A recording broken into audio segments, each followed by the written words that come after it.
Hi everyone. तो इस video में आज आपको हम बताने जा रहे हैं कि बिहार फसल सहायता योजना के लिए ऑनलाइन आवेदन 2025 के लिए शुरू कर दिया गया है। और इस वीडियो में हम लोग जानेंगे कि 2025 में जो फसल सहायता योजना का जो ऑनलाइन आवेदन शुरू किया गया है, इसमें ऑनलाइन आवेदन करने से पहले हम लोग जानेंगे कि कौन कितना फसल बर्बाद होने पर कितना रुपया दिया जाएगा। और इसके लिए ऑनलाइन आवेदन करने से लिए फ्रेंड्स आपको हम बताएंगे कि जब ऑनलाइन आवेदन करेंगे तो क्या क्या कंडीशन को आपको ध्यान में रखना है, ताकि फ्रेंड्स आपको ऑनलाइन आवेदन करते समय आपको फार्म को वहाँ पे गलती नहीं भरना है। ठीक है, अगर फार्म को गलती भरते हैं या डॉक्यूमेंट्स आप गलती अपलोड करते हैं तो आपका अकाउंट में पैसा नहीं भेजा जाएगा। ठीक है, तो इन बातों को ध्यान रखिएगा और इस वीडियो में मैं सारा जानकारी आपको स्टेप बाय स्टेप आपको बताऊँगा और उसी तरीक़ा से फ्रेंड्स आपको भी यहाँ पे आवेदन करना है, ताकि फ्रेंड्स आपका आवेदन सक्सेसफुली यहाँ पे हो पाए। ठीक है, तो चलिए वीडियो को स्टार्ट करते हैं और आपको बताने का प्रयास करते हैं। तो अभी देख सकते हैं कि मेरे पास एक ऑफिशियल नोटिफिकेशन है जो कि बिहार फसल सहायता योजना के लेकर है। ठीक है, जिसमें बताया गया है कि सहकारिता खरीफ फसल 2025 मौसम हेतु ऑनलाइन आवेदन यहाँ पे शुरू किया गया है। ठीक है, बाकी यहाँ पे देख सकते हैं जो भी अधिसूचना फसल के लिए है वो यहाँ पे इस नोटिस के माध्यम से बताया गया है कि क्या क्या यहाँ पे किस तरह से आपको अपलोड करना है, क्या क्या जानकारी फिलअप करना है, इस तरह से यहाँ पे बताया गया है। ठीक है, और यहाँ पे देख सकते हैं कि पंचायत स्तरीय जो फसल सहायता बर्बाद हुआ है उसी को लेकर इस नोटिस में बताया गया है। ठीक है, इसमें जिला भी स्तरीय फसल सहायता जो भी जिला में कितना बर्बाद हुआ उसी के अनुसार यहाँ पे देखते हुए आपको आवेदन करना है। ठीक है, देखिए इसमें बताया गया गहने यानी कि धान के पहले बताया गया। ठीक है, पहला हो गया धान और दूसरा हो गया फिर यहाँ पे मक्का हो गया और तीसरा में हो गया सोयाबीन हो गया। ठीक है, देखिए पेंशन हम यहाँ पे रेड कर लेते हैं। ठीक है, ताकि आपको समझाने में कोई प्रॉब्लम ना हो सके। ठीक है,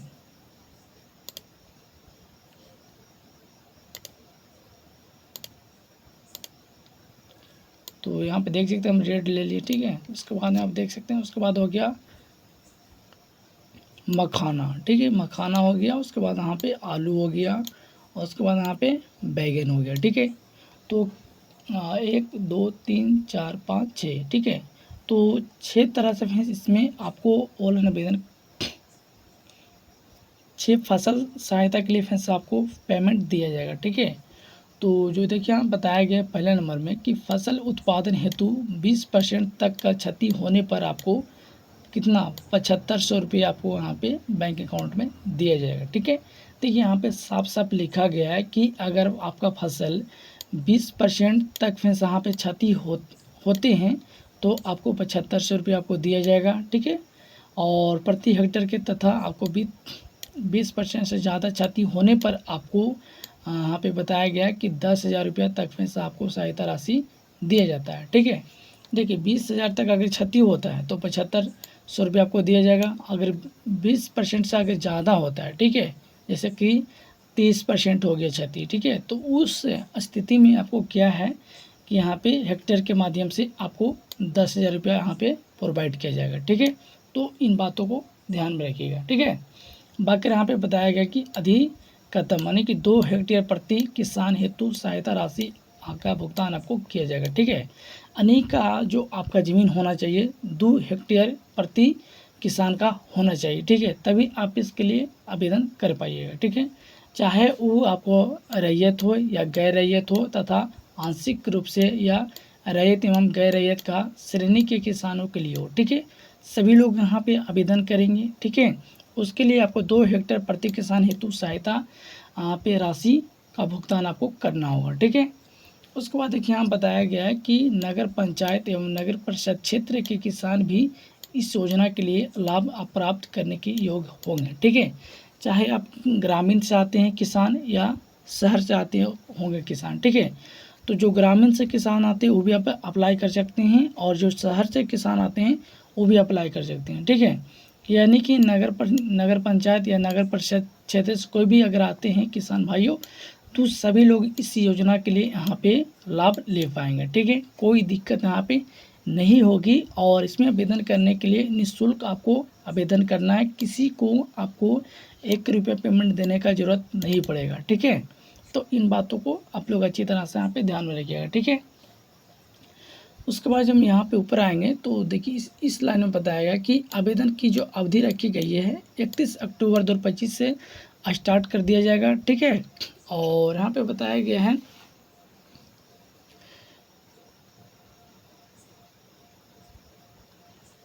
आवेदन की अवधि जो रखी गई है वो 31 अक्टूबर 2025 तक यहाँ पे रखी गई है, ठीक है। उसके बाद देखिए यहाँ बताया गया कि आवेदन की जो आसान प्रक्रिया है वो इस माध्यम में आपको बताया गया है, ठीक है। आखिर क्या आसान प्रक्रिया है उसके बारे में यहाँ पे बताया गया, ठीक है। तो सबसे पहले यहाँ बताया गया कि कृषि विभाग के डीबीटी पोर्टल पर आपको निबंधित किसान सीधे योजना के अंतर्गत आपको आवेदन कर सकते हैं, ठीक है। देखिए अगर आपने डीबीटी के पोर्टल पर फ्रेंड्स अगर आपने निबंधित किसान सीधे योजना के अगर अंतर्गत अगर आवेदन करना चाहते हैं तो डीबीटी के माध्यम पे जाके वेबसाइट पे वहाँ पे जाके आप आवेदन को कंप्लीट कर सकते हैं, ठीक है। पहला तरीका हो गया।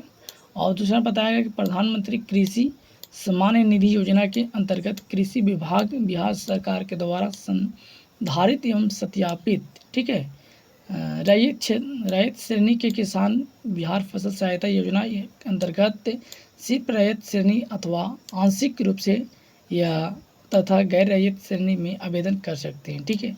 इसमें बताया गया है चाहे आप रैयत हो या गैर रैयत हो या आंशिक रूप से रैयत एवं गैर रैयत हो, दोनों लोग यहाँ पे आवेदन कर सकते हैं, ठीक है। यानी कि सभी लोग यहाँ पे आवेदन कर सकते हैं और इस योजना का आप लाभ ले सकते हैं, ठीक है।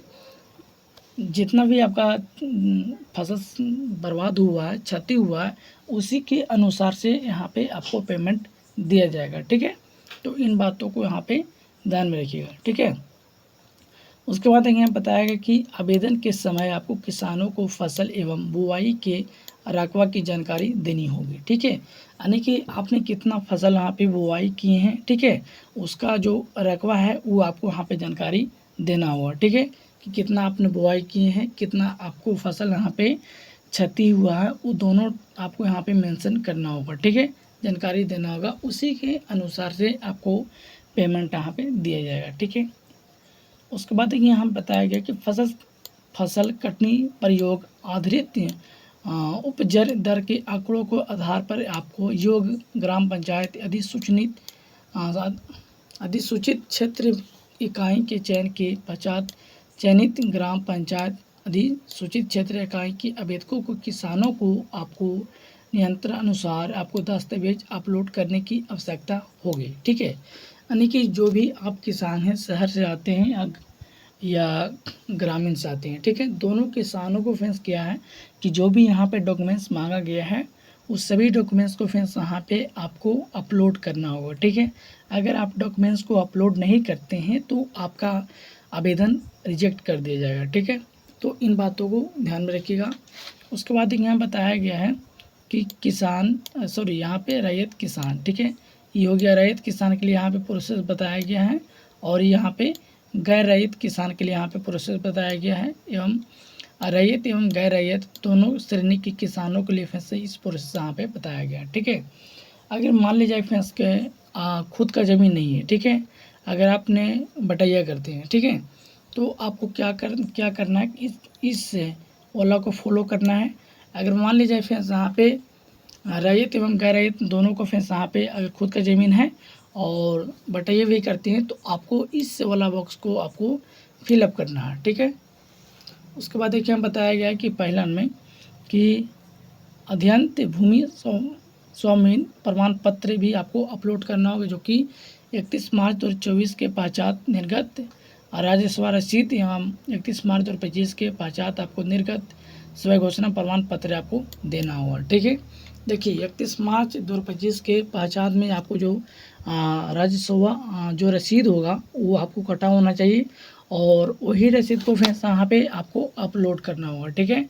और एक स्वयं घोषणा प्रमाण पत्र भी आपको वहाँ पे देना पड़ेगा, ठीक है। यानी कि अगर रैयत किसान है तो आपको 2 डॉक्यूमेंट्स यहाँ पे देने का ज़रूरत पड़ेगा, ठीक है। और बात करते हैं फिर यहाँ पे गैर रैयत किसान के लिए, ठीक है। गैर रैयत किसान है तो आपको क्या करना है, एक स्व घोषणा प्रमाण पत्र आपको अपलोड करना होगा और वार्ड सदस्य एवं अथवा किसान सलाहकार के द्वारा आपको हाँ, जो हस्ताक्षर होगा वो हस्ताक्षर मुहर आपको यहाँ पे करवाना होगा उस फार्म पे, उसके बाद ही यहाँ पे आपको अपलोड करना होगा। ठीक है, ठीक है। तो ये हो गया गैर रैयत किसान के लिए। ठीक है, यह तो रैयत है, यह गैर रैयत दोनों है, अगर हैं श्रेणी के लिए हैं तो यहाँ पे अध्ययन भूमि स्वाभिमान प्रमाणित प्रमाण पत्र आपको अपलोड करना होगा, जो कि 31 मार्च 2024 के पश्चात उससे पहले का फैसला यहाँ पे होना चाहिए। ठीक है, जो कि राज्यसभा कार्यसीट यहाँ पे कटा होना चाहिए, जो कि 31 मार्च 2025 के पश्चात होनी चाहिए। और दूसरा में बताया गया कि एक स्व घोषणा प्रमाण पत्र आपको अपलोड करना होगा, जो कि वार्ड सदस्य के द्वारा या तो किसान सलाहकार के द्वारा फिर यहाँ पे सिग्नेचर आपको होनी चाहिए। ठीक है, उस फार्म पे तभी आप अपलोड करेंगे तो उस डॉक्यूमेंट्स को फिर यहाँ पे मान किया जाएगा। ठीक है, तो इन बातों को आप लोग ध्यान में रखिएगा। और उसके बाद देखिए यहाँ बताया गया कि योजना के निर्देशक के तहत आपको चयनित ग्राम पंचायत के आवेदक किसानों को सत्यापन यहाँ पे डीबीटी के माध्यम से ही आपको आधार सीडिंग बैंक खाता में सहायता राशि आपको भुगतान किया जाएगा। ठीक है, अगर आप इसके लिए आवेदन कर रहे हैं तो सबसे पहले आपको क्या करना है कि चेक करना है कि आपका जो भी खाता है वो खाता में आपका डीबीटी लिंक है कि नहीं लिंक है। ठीक है, डीबीटी अगर लिंक है तो आपका बैंक अकाउंट में पैसा ट्रांसफ़र कर दिया जाएगा। अगर डीबीटी लिंक आपका बैंक अकाउंट में नहीं है तो आप ऑनलाइन जाके कोई भी बैंक का फिर यहाँ पर डीबीटी आप लिंक कर सकते हैं। ठीक है, घर बैठे आप लिंक कर सकते हैं। उसके ऊपर भी हम वीडियो बना देंगे, ऑलरेडी वीडियो भी बनाया हुआ है कि किस तरह से डीबीटी आपको लिंक करना खाता में। ठीक है, तो अगर देखना चाहते हैं तो उस वीडियो को देख के आप समझ सकते हैं। ठीक है, उसके बाद देखिए यहाँ बताया गया है कि गलत अथवा प्रभाव जानकारी देने पर आपको आवेदन अस्वीकार मान्य नहीं किया जाएगा। ठीक है, देखिए यहाँ पे साफ साफ बताया गया है कि जो भी आप डॉक्यूमेंट्स अपलोड करेंगे, अगर गलत जानकारी को फिर आप फिलअप करते हैं या डॉक्यूमेंट्स को गलत जानकारी यहाँ पे अपलोड करते हैं तो आपका डॉक्यूमेंट्स आपका आवेदन अस्वीकार मान्य नहीं होगा। नहीं, ठीक है, यानी कि आपका डॉक्यूमेंट्स एक्सेप्ट नहीं किया जाएगा। ठीक है, तो इन बातों को आप लोग अच्छी तरह से ध्यान में रखना है और अच्छी तरह से आपको अपलोड करना है ताकि मैं से आपको फार्म यहाँ पे रिजेक्ट ना किया जाए। ठीक है, तो इस वीडियो में जो भी जानकारी था, इस वीडियो में सारा जानकारी आपको डिटेल में आपको कंप्लीट जानकारी प्रोवाइड किए हैं। तो आज के वीडियो फ्रेंड्स यहीं स्टॉप करते हैं। आई होप फ्रेंड्स कि मेरा वीडियो अगर अच्छा लगा होगा तो मेरे चैनल को लाइक कीजिएगा, सब्सक्राइब कीजिएगा और इस तरह से अपडेट मेरे चैनल पे डेली प्राप्त होता रहता है, तो मेरे चैनल को आप लोग ज़रूर सब्सक्राइब कीजिएगा। Thank you so much, take care, bye, all the best.